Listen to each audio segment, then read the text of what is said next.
Quante volte è successo anche a te di incontrare una persona e già dopo i primi secondi cominci a farti una opinione? Quella persona mi piace, oppure viceversa non mi piace, non mi ha fatto nulla, ma c'è qualcosa che non mi convince, quella che noi chiamiamo la sensazione a pelle. Non è altro che il nostro inconscio che invece riesce a decodificare una serie di messaggi, soprattutto inconsci per l'appunto, che sono le espressioni del viso, la gesticolazione, le microespressioni del viso, la tonalità di voce, la postura che la persona davanti a noi assume e ovviamente anche l'immagine che proietta. Ebbene, in questo video parleremo proprio di questo, l'importanza della prima impressione, ma soprattutto in ambito professionale. Quindi ti suggerisco di seguire fino in fondo questo video, mi aiuterò come spesso faccio in questi video con alcune slide, così potremo focalizzarci su alcuni aspetti e quindi non faccio altro che iniziare subito a condividere le slide che parlano proprio di questo argomento, l'effetto della prima impressione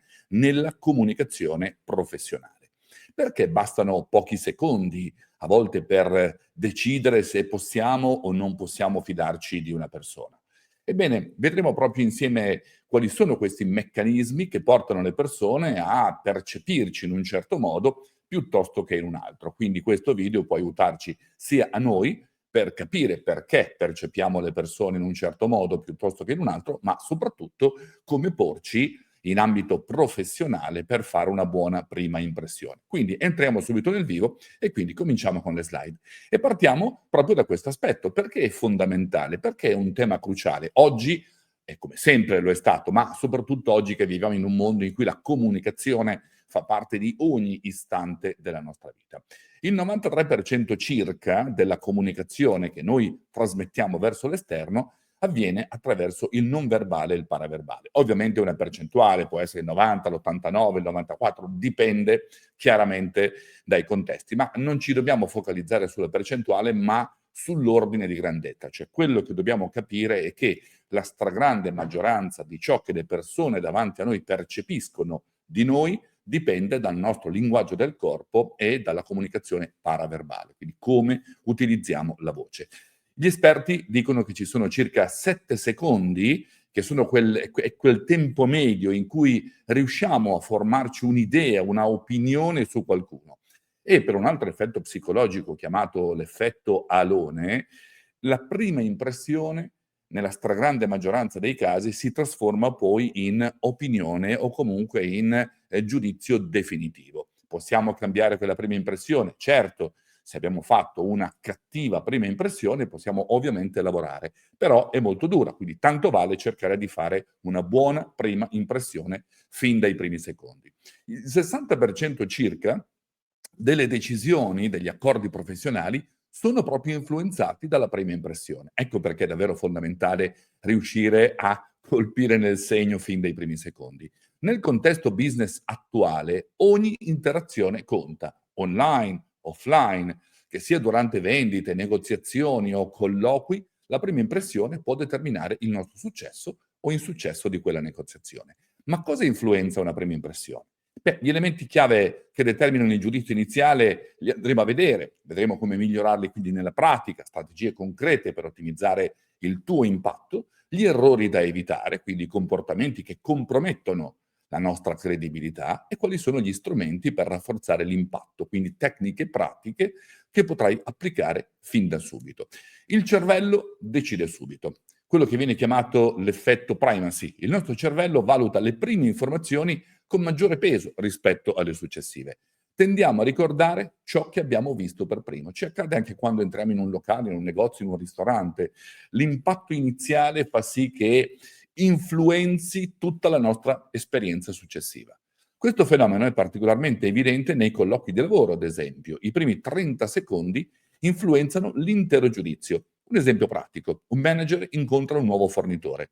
La stretta di mano debole, o a pesce lesso, come chiamo io, crea un'immediata percezione di insicurezza. Ho parlato più volte di questo anche nel mio blog afcformazione.it con molti articoli dedicati a questo aspetto e anche e soprattutto sulla stretta di mano. Anche se la presentazione successiva magari è brillante, quella sensazione iniziale, non piacevole, rimane impressa nella valutazione finale. Il ruolo dell'inconscio è fondamentale. La decisione conscia passa solo per il 5% circa del processo decisionale. mentre i segnali inconsci, le microespressioni, il linguaggio del corpo, la gesticolazione hanno un impatto veramente notevole. Abbiamo delle reazioni immediate basate su esperienze passate. Abbiamo una sorta di pilota automatico che, senza che noi ce ne rendiamo conto nella stragrande maggioranza dei casi, associa quel comportamento, quel gesto a comportamenti passati, e quindi il nostro cervello, che lavora proprio per associazione, va ad associare quel comportamento, quel gesto a qualcosa di piacevole o di spiacevole che abbiamo vissuto in passato. Il nostro cervello quindi attiva, come ho detto, una sorta di pilota automatico che elabora inconsciamente tutti questi segnali senza che noi ce ne rendiamo conto. Reagiamo quindi istintivamente a chi non ci guarda negli occhi, per esempio. L'aspetto e l'abbigliamento sono un altro aspetto importante. Quando si dice l'abito non fa il monaco, non è così. Potremmo stare qui a discuterne per ore e ore, giusto, non è giusto, è eticamente corretto oppure no, ma la realtà là fuori è questa. Le persone ci giudicano, seppur magari inconsciamente, anche dal nostro aspetto fisico. Ovviamente, attenzione, non sto perorando la causa degli stilisti o degli abiti firmati, sto dicendo che la nostra immagine deve essere coerente con il messaggio che vogliamo trasmettere. Quindi coerenza contestuale, l'abbigliamento deve adattarsi all'ambiente professionale specifico, un formatore in aula richiede un look diverso da uno in una video call, ad esempio. Lo stile personale, mantenere elementi distintivi che esprimono la tua personalità. Un accessorio caratteristico può renderti memorabile. E ovviamente cura dei dettagli. Sembra banale, ma scarpe pulite, capelli in ordine, per chi li ha evidentemente, unghie curate. I piccoli dettagli comunicano attenzione e professionalità. E l'inconscio delle persone che abbiamo davanti a noi è particolarmente sensibile anche a questi. Poi ovviamente c'è la postura, il linguaggio del corpo. Assumi una postura da leader, schiena dritta, spalle aperte, peso bilanciato sui piedi. Questa posizione trasmette autorevolezza e sicurezza. Ovviamente, attenzione, non devi sembrare un manichino, non deve essere una posa innaturale. La posizione deve essere aperta, braccia visibili, mani aperte, segnala disponibilità e onestà, mai nascondere le mani sotto al tavolo o dietro la schiena. Quando diciamo che non abbiamo nulla da nascondere, che cosa facciamo? Io ho detto la verità, mostriamo il palmo della mano.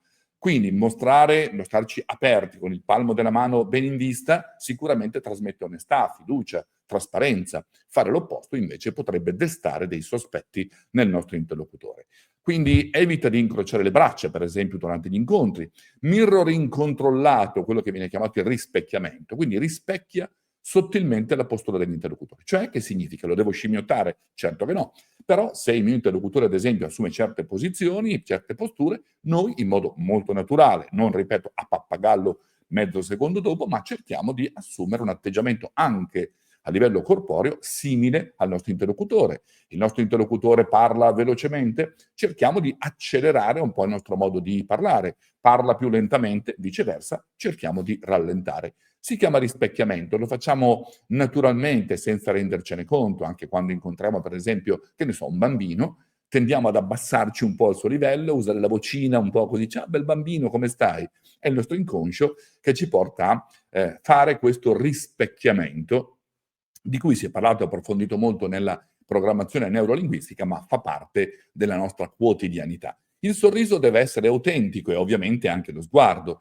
Il cosiddetto triangolo della fiducia si crea guardando tra occhi, bocca e sopracciglia. Questo è il triangolo della fiducia. Quindi non dobbiamo fissare una persona, ma casomai questo attacca e stacca, soprattutto in questo triangolo della fiducia, può trasmettere comunque coinvolgimento, può trasmettere empatia, può trasmettere che siamo persone disposte al dialogo. Quindi questo è un altro aspetto molto, ma molto importante. Ovviamente anche il tempismo, il ritmo con cui facciamo tutto questo è fondamentale. Il primo contatto. Attendi 2 secondi prima di parlare, anzi io direi anche 3 o 4. Permetti all'interlocutore di registrare la tua presenza. Poi la presentazione, parla a ritmo moderato. Le pause, in modo sapiente, di 1 o 2 secondi dopo concetti chiave, aumentano ovviamente l'impatto e l'autorevolezza. E poi l'ascolto. Attendi almeno 3 secondi dopo che l'altro ha finito. Non dobbiamo sentire pensando già alla risposta che dobbiamo dare, ma dobbiamo veramente ascoltare, riflettere su ciò che ci ha detto l'interlocutore e poi rispondere di conseguenza. Dimostra che hai davvero ascoltato. E poi conclusione. Rallenta e abbassa leggermente il tono, lascia un'impressione di sicurezza. Le persone che trasmettono ansia, che trasmettono agitazione, ovviamente non sono sicuramente persone che lasciano una prima impressione positiva. Non avere fretta di parlare. Il silenzio ha potere e crea una grande attenzione. Chi si affretta appare ansioso e anche insicuro. Quali sono le parole chiave da utilizzare quando ci si presenta? Le frasi da evitare sono sicuramente mi occupo di, cerco di fare, potrei aiutare, leggo sulla slide, sono solo un, ho provato a. Tutto questo trasmette insicurezza. Le frasi invece sicuramente più efficaci possono essere aiuto le aziende a, e qui devo parlare di una soluzione concreta e reale, ok? Ho sviluppato competenze in quell'ambito specifico, trasformo questo in, quindi un problema in una soluzione o in un'opportunità, porto risultati in quel settore specifico, mi specializzo in quel settore specifico, cioè cercare di essere ovviamente molto più precisi rispetto a considerazioni molto generiche, molto vaghe che non portano a nulla. Quindi la struttura ottimale potrebbe essere questa: chi aiuti, come li aiuti e il risultato che possono ottenere grazie al tuo aiuto. Questa potrebbe essere una struttura di base, ma molto molto efficace. Ci sono poi le microespressioni che possono trasmettere congruenza o incongruenza rispetto a ciò che stiamo comunicando. Le espressioni facciali mi durano mediamente un venticinquesimo di secondo, sono a volte quasi impercettibili all'occhio umano, ma non al nostro inconscio. Il messaggio verbale, le parole rappresentano solo una percentuale molto bassa dell'impatto comunicativo totale. Certo, è importante quello che devo dire, ma è molto più importante poi come lo dico, quindi come utilizzo la voce, il tono, il ritmo, la modulazione vocale e come esprimo tutto questo attraverso il linguaggio del corpo, quindi le microespressioni del viso, la gesticolazione, la postura, la prossemica. Il linguaggio del corpo quindi è fondamentale. In caso di incongruenza, il linguaggio non verbale prevale sempre sul contenuto verbale. E il tono, l'ho appena detto, il 38% circa, e ancora una volta non soffermiamoci sulla percentuale, che può essere ovviamente diversa chiaramente dai contesti, ma significa che ha un impatto comunque importante. Quindi soffermiamoci sull'ordine di grandezza. Ha un impatto veramente notevole e proviene ovviamente da come diciamo le parole, non da quale parole usiamo. Quando dici sono felice di incontrarvi senza sorridere, il cervello degli altri registra incongruenza e dubita della nostra sincerità. Ci sono poi gesti consapevoli e una gestualità eccessiva. Attenzione, i gesti efficaci sono movimenti delle mani che rimangono nello spazio tra vita e spalle. Questa, ok? Amplificano il messaggio senza distrarre. Se vado sopra le spalle, trasmetto aggressività. Se uso le mani mettendole sotto alla cintura, ok, alla linea della cintura, trasmetto passività. Ci sono quindi gesti inefficaci, movimenti frenetici, toccarsi continuamente il viso o i capelli, trasmettono nervosismo e grande insicurezza. La posizione neutra, quindi mani visibili, rilassate ai lati o congiunte davanti a sé, comunica apertura e controllo, non nervosismo, non le mani nascoste sotto al tavolo, come ho detto prima. Gesti direzionali, movimenti che indicano direzione o enfatizzano, aiutano a visualizzare concetti complessi, le persone che costruiscono davanti a sé l'idea che stanno esponendo. Tipico delle persone prettamente visive, ma ovviamente può aiutare tutti. Osservati mentre parli in video call. Hai mai provato a guardare una tua registrazione? Osservati, guardati, studiati, cerca di capire che cosa fai. Conta quanti gesti ripetitivi fai in un minuto. L'obiettivo è varietà con controllo, ma sempre in modo naturale e ovviamente senza snaturarti. Essere troppo invadenti o troppo passivi ovviamente influenza la percezione iniziale. Equilibrio quindi ottimale. Assertività che rispetta i confini altrui. Ne parlo spesso di assertività. E a tal proposito ho fatto anche molti corsi e una masterclass specifica su questo argomento, anzi se vuoi approfondire poi trovi anche nella descrizione proprio il link alla masterclass sulla comunicazione assertiva. Eccesso di invasività, interrompere, avvicinarsi troppo, usare un tono troppo elevato della voce, questo può intimorire, può sembrare aggressivo nei confronti del nostro interlocutore. Oppure eccesso di passività, voce quasi impercettibile, sguardo basso, postura chiusa, anche questo non è equilibrio ovviamente. L'effetto boomerang, se sei troppo invadente, ovviamente porterà gli altri ad allontanarsi. Se invece sei troppo passivo, non ti notano nemmeno. Quindi trovare il giusto equilibrio, quindi un comportamento assertivo, è sicuramente l'approccio più efficace. Anche parlare solo di sé è sbagliato e noi venditori, mi ci metto ovviamente in questa categoria perché vendo da oltre 40 anni, purtroppo spesso facciamo questo errore, perché io sono, perché la mia azienda, perché noi facciamo. Quindi l'autoreferenzialità, io ho fatto, la mia azienda, ho realizzato, la mia opinione è, sicuramente non è molto efficace. Molto meglio invece lavorare sull'ascolto attivo. Come avete affrontato quella situazione? Quali sfide state incontrando? Cosa vi ha portato a scegliere di? Qual è la vostra prospettiva su? Ecco, questo è un approccio sicuramente molto più da ascolto attivo, molto più assertivo. Un esempio pratico: fatti notare facendo domande interessate. Qual è stato il progetto più stimolante che avete realizzato quest'anno? Ovviamente questo crea molta più connessione di 20 frasi che potrai pronunciare su te stesso o la tua azienda. Quando ci sono messaggi non coerenti, questo mina ovviamente la percezione. Se hai un'immagine online, un profilo LinkedIn curato, con foto professionale, credenziali verificate e linguaggio autorevole, per poi magari in video un abbigliamento trasandato, sfondo disordinato e postura rilassata in una video call ufficiale, ovviamente questo non è coerente. E anche nella comunicazione scritta serve coerenza. Se parli di comunicazione, vuoi presentare un'idea, ma quella idea è piena di errori di ortografia, attenzione, perché anche un piccolo errore di ortografia potrebbe vanificare l'intera efficacia del messaggio che vuoi trasmettere. Può succedere a tutti, anche a me ogni tanto scappa qualche errore.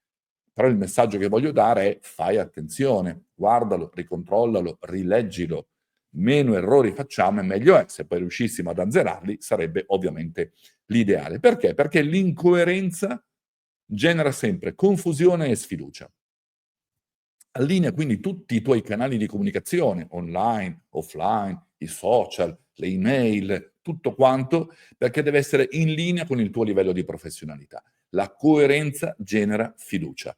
L'incoerenza invece abbatte la fiducia e crea disorientamento nei confronti del nostro interlocutore. C'è una regola molto semplice, la regola delle 3 C, che è questa: coerenza, chiarezza e connessione. Coerenza significa allineamento tra ciò che dici, come appari e cosa comunichi non verbalmente. Chiarezza: il messaggio deve essere semplice e diretto, devi parlare per cercare di essere capito e non essere frainteso, non per impressionare con parolone. Elimina ambiguità e termini troppo tecnici o il classico aziendalese in cui spesso le persone cascano. E poi connessione: crea un ponte emotivo, trova punti in comune e mostra interesse autentico nei confronti del tuo interlocutore o dei tuoi interlocutori. Fai una checklist rapida prima di ogni incontro. Sono coerente nell'aspetto dei messaggi? Sto comunicando con chiarezza? Sto cercando attivamente una connessione con il mio interlocutore? Come puoi fare una tua presentazione, quello che viene chiamato in termine tecnico un elevator pitch efficace? La struttura è in 3 fasi, l'abbiamo vista prima: chi sei e chi aiuti, il problema che risolvi e il risultato unico che offri. Durata ideale 30 secondi, la presentazione quasi da ascensore, come viene chiamata. Prova a registrare il tuo pitch e ascoltalo criticamente. Un esempio pratico potrebbe essere questo: aiuto professionisti a migliorare la loro prima impressione in contesti business. Oppure molti perdono opportunità perché non sanno gestire i primi 7 secondi in un incontro. Con il mio metodo i clienti aumentano del 40% la loro efficacia nelle presentazioni. In questo esempio pratico ci stanno questi 3 contesti: chi sei e a chi aiuti, la prima frase; il problema che risolvi, la seconda frase; e la terza frase, il risultato unico che offri. È una struttura molto semplice che puoi ovviamente adeguare in base a ciò che proponi o a ciò di cui ti occupi. Il rituale dei 60 secondi. Prepararci, lo so che molte persone pensano che: "Ma io sono fatto così, ma questo è il mio modo di comunicare", e va bene, non dobbiamo snaturarci, però possiamo migliorarci e lo possiamo fare concentrandoci un attimo, quello che io chiamo il rituale dei 60 secondi, che spiego sempre anche alle persone che partecipano ai miei corsi sul public speaking, okay? Quindi 1: respira profondamente. 3 respiri profondi attivano il sistema parasimpatico, riducono lo stress e migliorano la presenza mentale. Respirazione profonda significa respirazione diaframmatica. Assumi la postura, raddrizza la schiena, apri le spalle, solleva leggermente il mento, il corpo influenza la mente. Così come è vero che i nostri pensieri influenzano la nostra fisiologia, è vero anche il contrario: la nostra fisiologia influenza i nostri pensieri. sono interconnessi. Visualizza il successo, immagina l'incontro che va esattamente come desideri, crea quindi un'aspettativa positiva. Questo farà sì che tutto andrà sempre per il meglio? Ovviamente no, ma predispone il nostro cervello e il nostro inconscio a lavorare in modo ottimale per far sì che le cose vadano nella direzione voluta. E attiva l'ancoraggio. Anche questo è un aspetto molto ma molto importante, che facciamo quasi tutti a livello inconscio. Tocca un punto specifico, il polso, l'anello, la penna. Quante persone si sentono più sicure quando parlano con una penna in mano, con il presenter, con qualcosa? È una ancora che crea sicurezza, è un'ancora psicologica. Quindi hai associato mentalmente quella penna, quel polso, quella cosa che hai toccato a sicurezza e competenza. Questo rituale dei 60 secondi pre-incontro crea un'ancora psicologica molto potente per la sicurezza. Praticalo prima di ogni call o incontro importante e fammi sapere magari nei commenti come è andata. Sono certo che anche tu ne trarrai grande giovamento. Il potere poi della prima domanda. Qui ho fatto in questa tabella alcuni esempi, poi il contesto, la domanda efficace e l'effetto che possiamo ottenere. Primo incontro con un cliente. Una domanda efficace potrebbe essere: cosa vi ha spinto a esplorare questa soluzione ora? L'effetto è quello di rivelare motivazioni e urgenza da parte della persona che abbiamo davanti a noi. Se riusciamo a capire quali sono i suoi obiettivi e le sue esigenze, possiamo ovviamente offrire poi una soluzione più adeguata. Durante un colloquio di lavoro, qual è la sfida più interessante in questo ruolo? Mostra orientamento ai problemi, un follow-up su un progetto. Cosa ti ha colpito di più del nostro ultimo lavoro? Evidenzia in questo caso punti di forza percepiti. Oppure networking event, un evento di networking. Quale innovazione del settore ti entusiasma di più? E in questo caso stimola invece la conversazione appassionata, reale. Ovviamente questi sono solo esempi, però puoi prendere spunto da questi esempi e ovviamente calarli nella tua realtà. Dobbiamo sempre ricordarci che la prima domanda orienta l'intera conversazione. Sceglila quindi con cura per dirigere l'energia verso i tuoi punti di forza. Si può correggere una cattiva prima impressione? Quante volte me lo chiedono. Alessandro, se poi ho fatto una cattiva prima impressione, posso risollevarmi? Posso in qualche modo riscattarmi? Sì, sicuramente lo puoi fare. È più difficile, quindi meglio fare una buona prima impressione, però capita a tutti. È capitato ovviamente tante volte anche a me. Prima cosa, riconoscimento. Ammetti l'errore con naturalezza. Scusami, oggi non sono stato efficace come avrei voluto. Trasparenza, spiega brevemente senza giustificarti. Ero preoccupato per un problema personale e non ero completamente presente. Rilancio. Offre un'opportunità concreta. Ti andrebbe di ripartire? Ho preparato alcune idee che potrebbero interessarti. E poi dai un valore aggiunto. Fornisci immediatamente qualcosa di utile. Dimostra quindi il tuo valore reale attraverso azioni concrete. Ecco, questi 4 passi possono sicuramente aiutarti a recuperare una prima impressione negativa. Vediamo quindi un riepilogo, quasi in chiusura di questo video, dei 7 elementi chiave. 1. Aspetto curato, abbigliamento appropriato al contesto, cura dei dettagli, coerenza con il tuo brand personale. Postura aperta, schiena dritta, spalle rilassate, contatto visivo calibrato, ricorda il triangolo della fiducia, gestualità controllata, voce modulata, ritmo variato, pause strategiche, tono sicuro, enfasi sui concetti chiave. Espressioni autentiche, sorriso genuino, quello che viene chiamato zigomatico dagli esperti, espressioni congruenti con le parole e microespressioni controllate e ovviamente in sintonia con il messaggio che stai trasmettendo. Linguaggio preciso, parole orientate ai risultati, vocabolario rilevante ma per essere capito dalle persone davanti a te, eliminazione di espressioni troppo vaghe o troppo criptiche, ascolto attivo fondamentale, attenzione completa, domande potenti, feedback non verbale, zero interruzioni. Dobbiamo imparare a tenere la bocca cucita. E tempismo efficace, puntualità, risposte tempestive, ritmo conversazionale appropriato, conclusioni al momento giusto. Fissati nella memoria questi 7 elementi chiave e sicuramente riuscirai ad avere degli ottimi risultati. Come possiamo applicare immediatamente nel lavoro tutti questi concetti? Beh, ad esempio, incontri con i clienti. Prepara un rituale pre-incontro, l'abbiamo visto in qualche slide precedente. Ricerca informazioni sul cliente, inizia con una domanda sul loro business, mantieni una postura autorevole. Durante un colloquio di lavoro, arriva 15 minuti prima, non troppo prima, per centrarti, stretta di mano decisa, non a pesce lesso, mantieni contatto visivo con tutti i presenti davanti a te e allinea curriculum e presentazione verbale. Durante una video call controlla sfondo e illuminazione, posiziona la webcam all'altezza degli occhi, guarda l'obiettivo, non lo schermo, una gestualità visibile ma contenuta.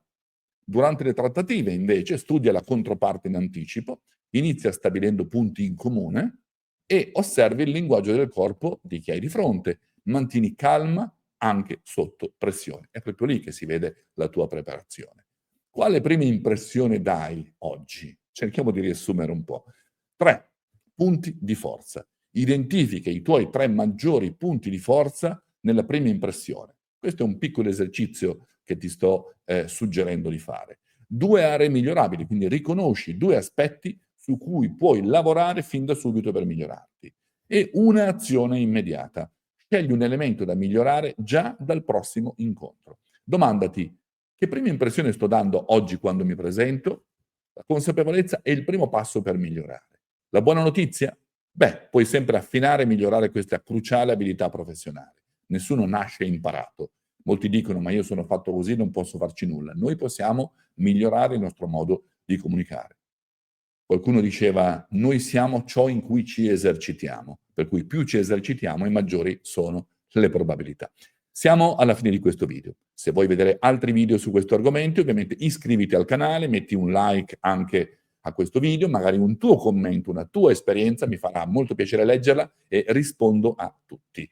Condividi quindi nei commenti la tua esperienza con le prime impressioni e se vuoi approfondire puoi ovviamente trovare i miei contatti nella descrizione, se vuoi avere maggiori informazioni, una consulenza personalizzata o perché no, creare un corso di formazione personalizzato nella tua azienda, trovi tutti i miei riferimenti nella descrizione. Per il momento ci fermiamo qui e noi ovviamente ci vediamo al prossimo video.